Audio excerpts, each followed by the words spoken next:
All right, the time is 7 o'clock. So we warmly welcome everyone to our meeting this evening. We do this meeting every week on Wednesday nights at 7 o'clock Central, 8 o'clock Eastern. I suppose that would be 5 o'clock in California, but wherever you're joining us from, you're so warmly welcome, and we're so happy that you're here with us. This is an international group, so people are able to join us from anywhere in the world. And that's kind of the beauty of this new technological swing. Although I do miss being able to be with you all in person, it wouldn't even be possible because we don't all live in the same geographic location. So it's so nice that we're able to be with each other here in the virtual realm. So that's it's ultimately a blessing. We're so happy that we can be together and encourage one another through what we're going through. All of us are on a journey, and our journey to recovery is something that cannot be underestimated in importance, and we need support. And to that end, we seek to support one another. And my goal here is to help you guys and support you guys in that journey with my expertise. I am a CPTSD specialist, so I especially focus on and work with those who are struggling with complex trauma or who have relatives who are grappling with complex trauma from their past. Everything we're doing here is supported by your voluntary donations. So we're not charging for our group, and also those who reach out to me from this group as individuals, we get you the individual therapy or coaching that you need, and that's also not charged. So there are a lot of benefits to being a part of this group, and we're glad that you could be here at our meeting. If you need to get in contact, you want to learn more, you can go to our website at mindfreed.org. That's mindfreed, FREED.org. And you can sign up right there on the website for your own session. And instead of being charged a price, you just pay by donation. Also on the website, you can make donations, and the generous donations that we've received from you so far. For instance, in the last month, the donations that we received outweighed our costs of running our Zoom meetings, of running our meetup, of running the website, and all of the resources. So what happens when we have a surplus? Well, we put that surplus to good use. I received a message one morning from a young lady, and the message read like this: I need someone to help me right now. I cannot afford therapy. If someone doesn't help me, I'm going to kill myself. So when anyone threatens suicide, it needs to be taken very seriously, and we need to jump into action immediately. Unfortunately, in our society, who's going to help someone who can't afford to pay? Unfortunately, there's far too few resources for those who are in a crisis situation. Gratefully, due to your generous donations, not only was I able to give her initial session to help her calm down from her suicidal state, but with follow-up sessions, she was able to emerge from her depression completely. And within just a month and a half of working together, she's fully functioning. She has no depression symptoms. She started a new full-time job for a major corporation. She's in a stable relationship. And I guess I could say life is good. And thus is the journey of recovery. So your donations are put to very good use. They are paying for other people's therapy sessions. So when you go above and beyond what your personal costs are, we definitely and very deeply appreciate that. Today, we have so much to talk about and so little time. But this subject is so important. And if you were with us last week, you know that we are talking about boundaries. Now, boundaries for a person who suffers from complex post-traumatic stress disorder, or comes from a background of trauma and abuse, boundaries are always a weak point. Always. Why is that? Well, the very nature of the fact that you were traumatized or abused means that someone was violating your boundaries. At its essence, that's what trauma is. It was us watching or suffering while someone violated our values. That's trauma. Watching or suffering through someone violating your values or your boundaries. So when we experience complex trauma, that means that over and over and over and over again, our values and our boundaries were being violated. And so we may have learned in order to survive, we needed to deplete the self and become what I call self-deficient or in an ego deficit, so that we made ourselves small so that we could survive the constant onslaught of people violating our boundaries. And that's a sad situation, because there are many, many metaphysical symptoms such as anxiety and depression that we're experiencing as a result of allowing others to violate our boundaries. As a child, you may have learned to do this to survive. You may have saw no other option because it was your caregivers who were actually hurting you. So in order to survive, you had to learn to just take it from your caregivers. And so you learn to numb, or you learn to just escape to another place, or you learn to just serve or become a people pleaser. You found some way to survive that situation. And now the problem really lies in that as you go into adulthood, now all of those survival skills are maladaptive, because now in your life, you don't need to just survive. You need to be able to live. You need to be able to thrive. And those old survival skills learned in childhood, they're no longer useful.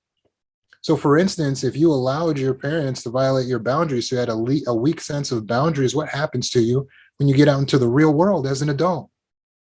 Well, there's all these predators and narcissists and bad people going in and too happy to reach over your boundaries and take from you.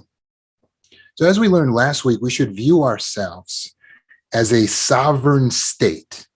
A sovereign state meaning a country which has its very own rulership, a sovereign state. Sovereignty is the right to rule. So if you're a sovereign state or a sovereign nation, then you have your very own space in which, or land in which, you make all the rules. If you view yourself as a sovereign state, you recognize you are emancipated, you are free from any other nation, any other country. And so your job is to keep your nation safe. That is you. That is the self. Your job is to protect the self. To do that, you need strong boundaries, or in a nation, they would have border control, right? And they protect their nation by having an army, by having borders, by having rules, and by enforcing those borders. But now, if you had to choose where you were going to set your nation, you could settle it anywhere on earth. Where would you choose to put your nation in order to keep it safe? For instance, would you choose a small plot of land surrounded by much bigger countries on every border? Or would you choose a nice size of land that's surrounded by ocean on all borders and is basically an island? Well, if it's trying to pick a safe place to build your nation, then the island is the safer route. Not having any countries directly bordering you that are potentially more powerful is going to make you more safe. In fact, historically speaking, that's partly why the United States was able to rise so quickly as a world power. It's because of their geographic location. It was away from the rest of the known world, way across the Atlantic, very large and rich in natural resources, and it wasn't surrounded on all sides by a bunch of larger enemy nations. So what's the point here? For yourself, you have to be able to protect your nation by becoming an island. You want to protect yourself by becoming an island. So what does this look like? Well, this means in order for you to progress into metaphysical health, that is ego health, health of the self, mental health, you will need to distance yourself from your abusers. You will need to become like an island. It's much easier to protect your nation when you're surrounded on all sides just by ocean and there's no other enemy nations that are close. But isn't it true that the abusers in your life, especially those who are family members, they like to utilize that family title to excuse why they should stay close to you and why you should stay close to them so that they can continue to abuse you? And it's where are you going? You're going to move out of the house? But we're family. But I'm your mom. I'm your dad. You're supposed to take care of me. I need your help. I'm getting older. What am I going to do? And they try to keep you from distancing yourself. But your number one protection, in order to progress into health, your number one protection is to distance yourself. It's to distance yourself from your oppressors, from your abusers, from your attackers, from your narcissists, from your predators. These are the members of your family. These are the original individuals who traumatized you over and over again. There are members of this group right now who are here in this room, who started in this room, and I met them here in this group. And after a few months of working, they no longer have any of the symptoms of CPTSD. So they've made a full recovery. But I will tell you the truth. None of those individuals still live with their abusers. In every example that I've seen of those who are able to recover from complex post-traumatic stress disorder, and by the way, what's beautiful is this is a curable illness, but all of them who are able to recover moved out. They moved away from their abusers. So far, I haven't seen anyone who was able to recover who stayed living under the control and the oppression of their abusers. That's just a fact.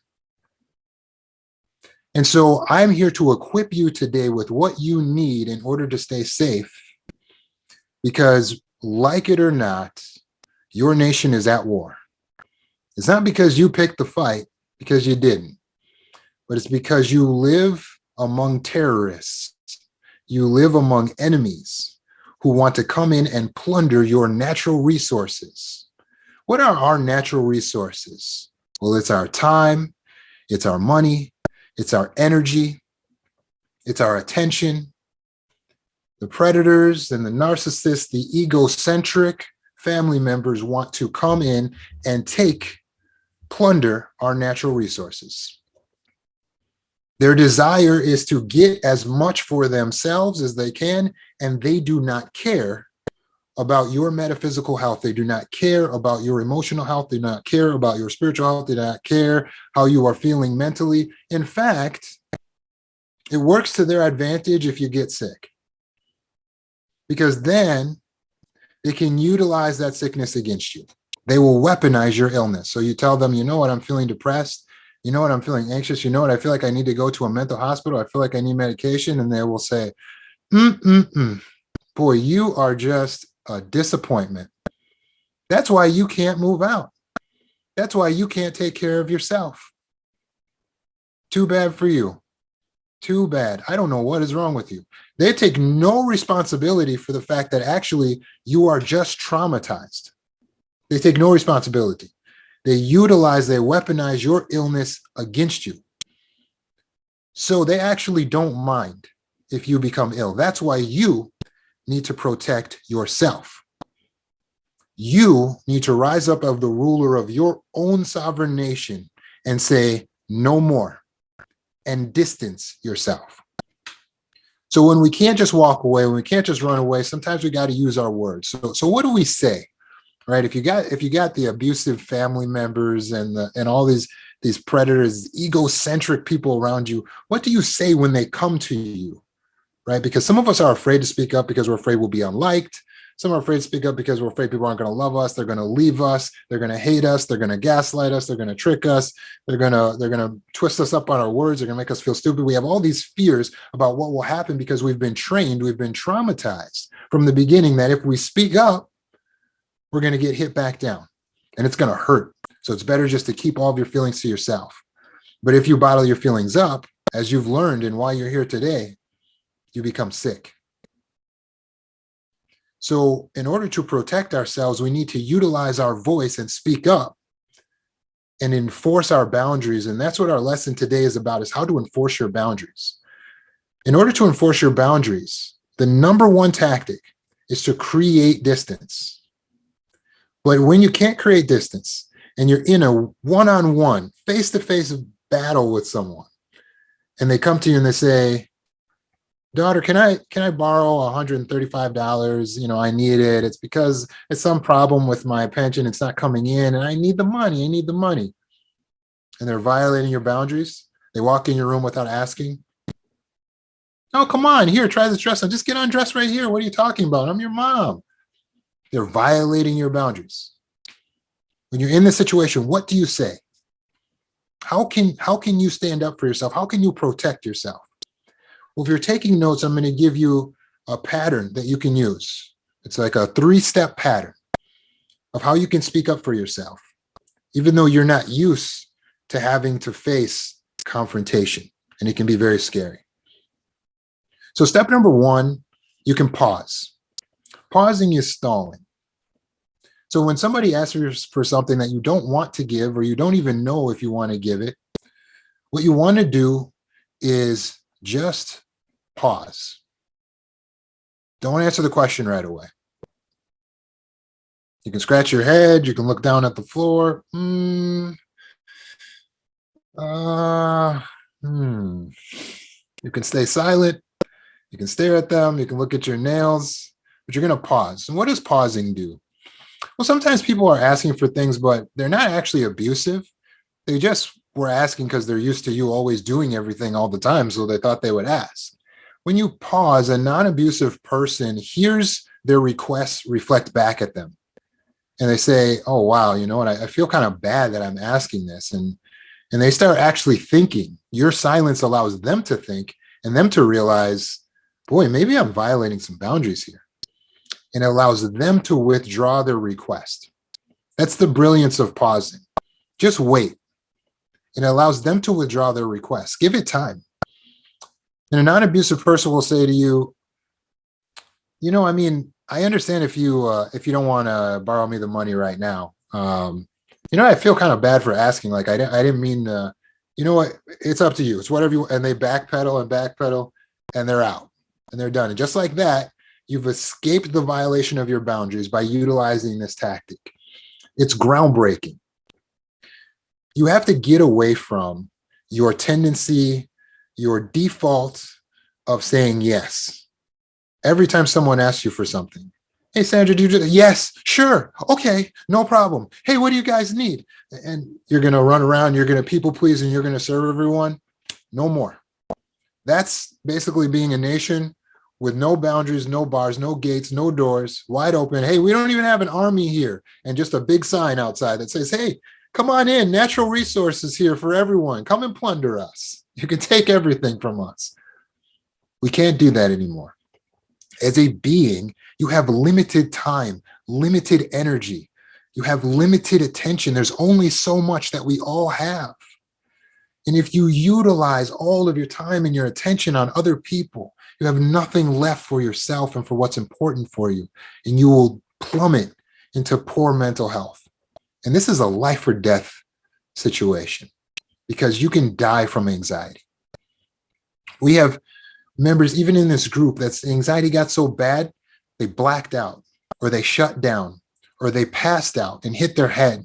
You can get a concussion or die getting into an accident because your physical health will just suddenly fly away. When you are living in a high state of anxiety with high cortisol and high adrenaline, your system can't take it. And you're just pushing it back and pushing it back and pushing it back.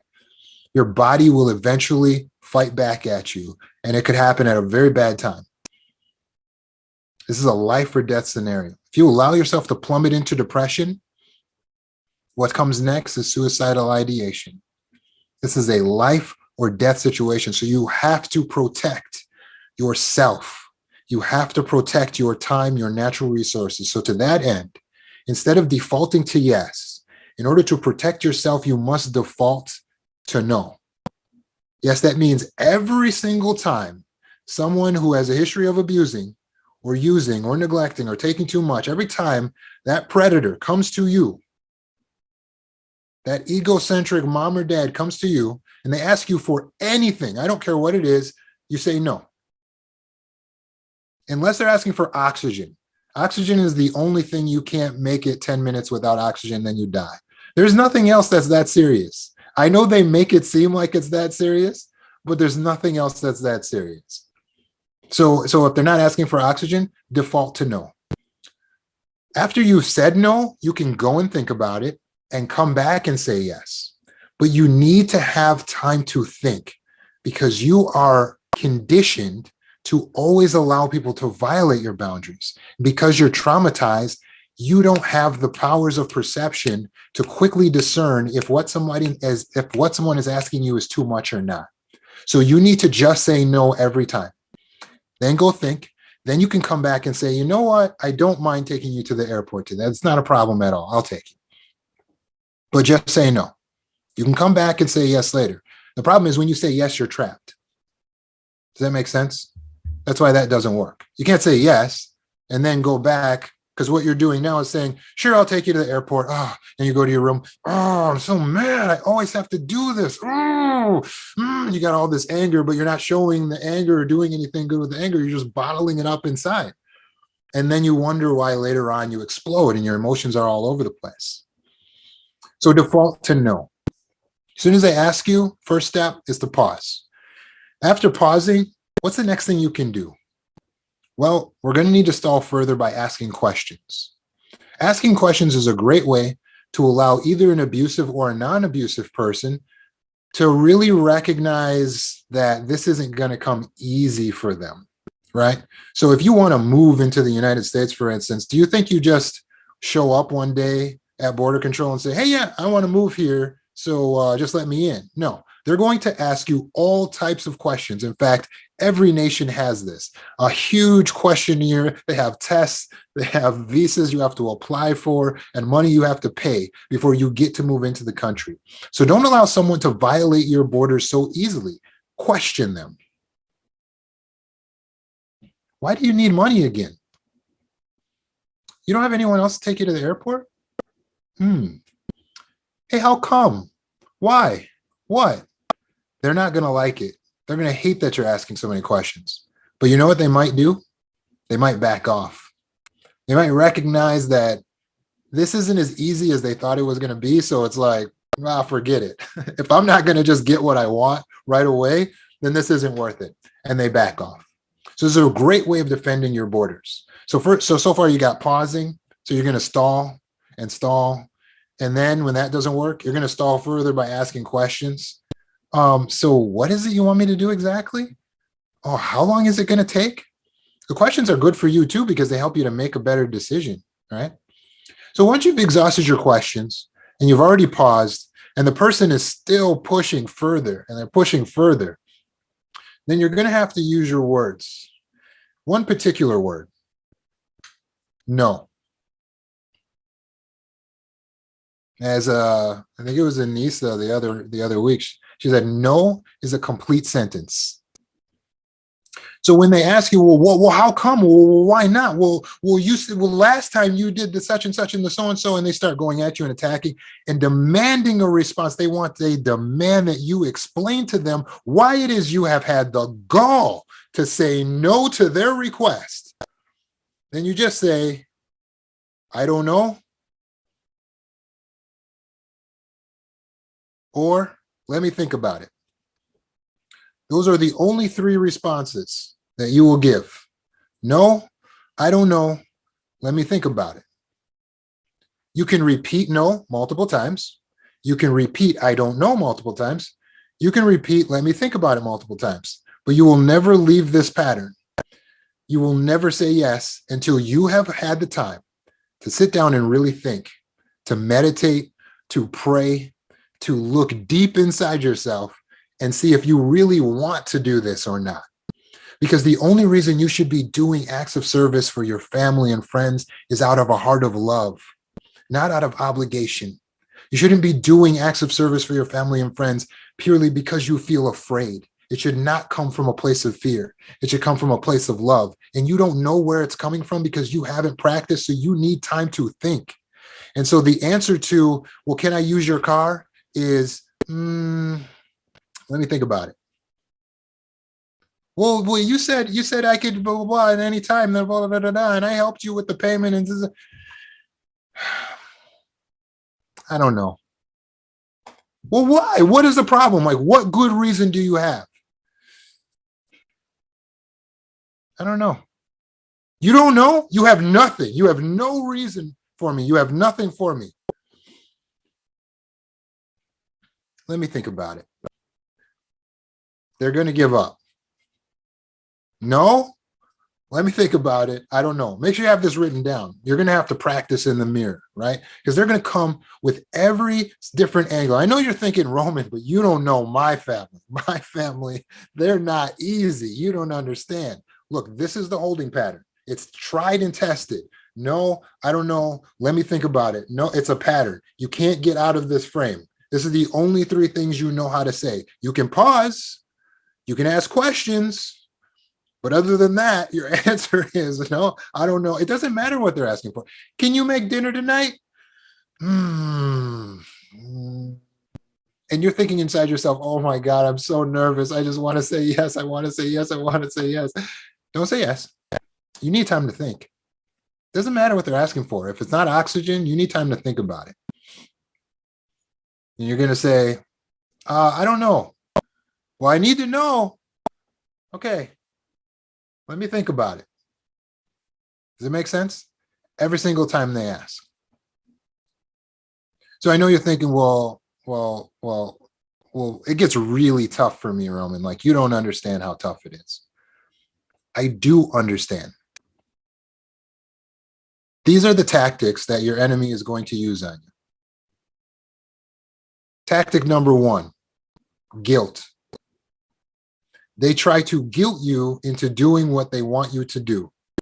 They say, oh, with all we've done for you, with everything I've done, I paid for the this and I paid for the that, right? And they or they say, you're gonna really hurt your mother with this response. You're really gonna hurt mom, right? Or they say, I thought you loved me. Does this sound familiar yet?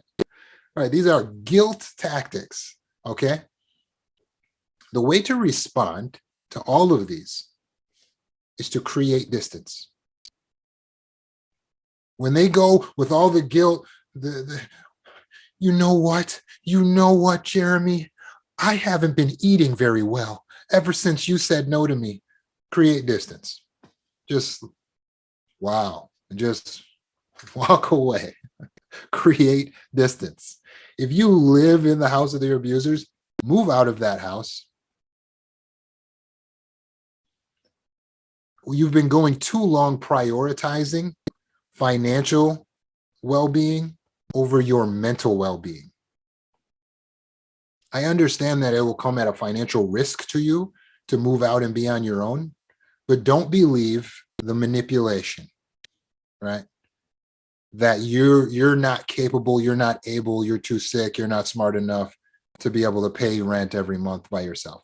You are. You can handle it.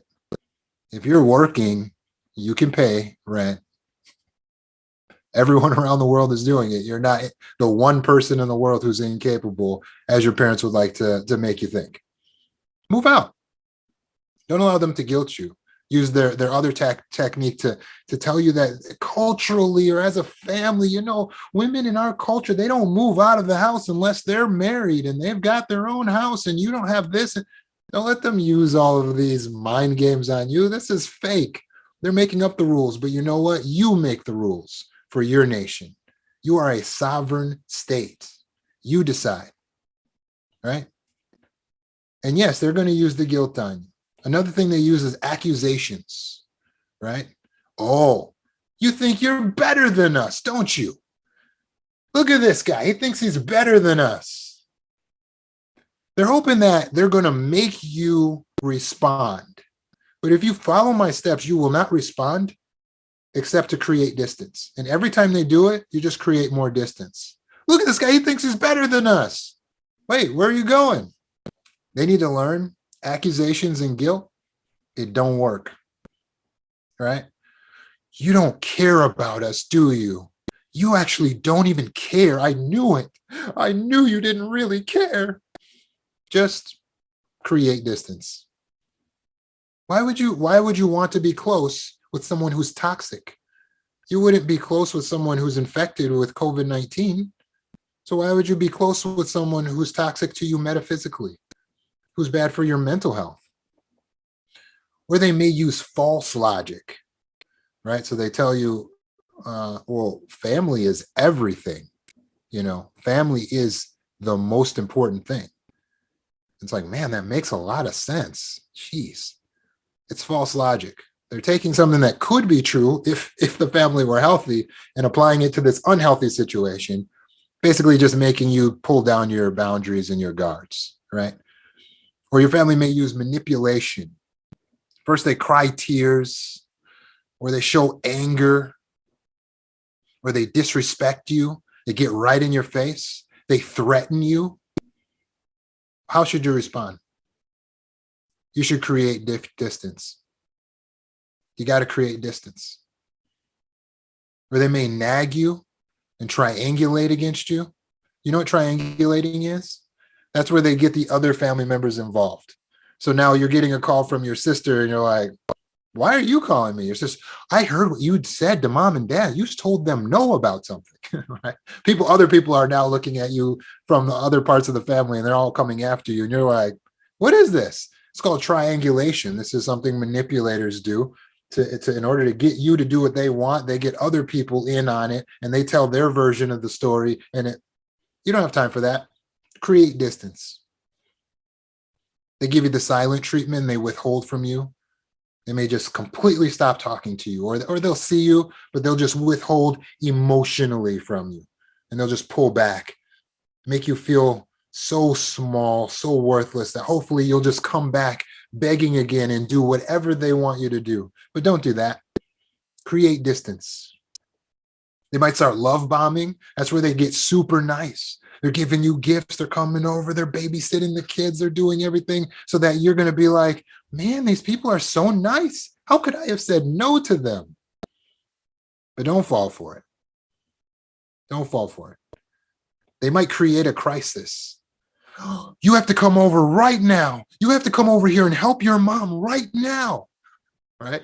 And they hope you come over and you're like, what? And you're trying to help. And then they draw you back in so that they can continue to violate your boundaries, plunder your natural resources. If all of this sounds familiar, it's because it's all a pattern. It's a pattern of emotional immaturity, of manipulation, of egocentric people. And I want you to recognize it. I want you to see the pattern. And now as you continue to respond by creating distance, instead of reacting in the moment and giving yourself over to it, you're training them. The way to properly train: patience and consistency. They thought they were training you, but they weren't training you when they were raising you. They were traumatizing you. Don't continue to traumatize yourself by yelling at yourself when you get something wrong, when you made a mistake or you were fooled and you say, I'm so stupid, you're so stupid, and you're saying that to yourself. That's abuse. Don't speak to yourself in an abusive manner. Don't traumatize yourself. Train yourself. You train yourself through consistency and patience. Oh, I messed up there. That's okay. Patience. Just try it again. No. No. Practice saying no in the mirror. I don't know. I need time to think about it. Practice your pattern. And in that way, you will have strong boundaries and you will be enforcing them so that you will no longer have to continue being traumatized, but you can progress with us into full recovery.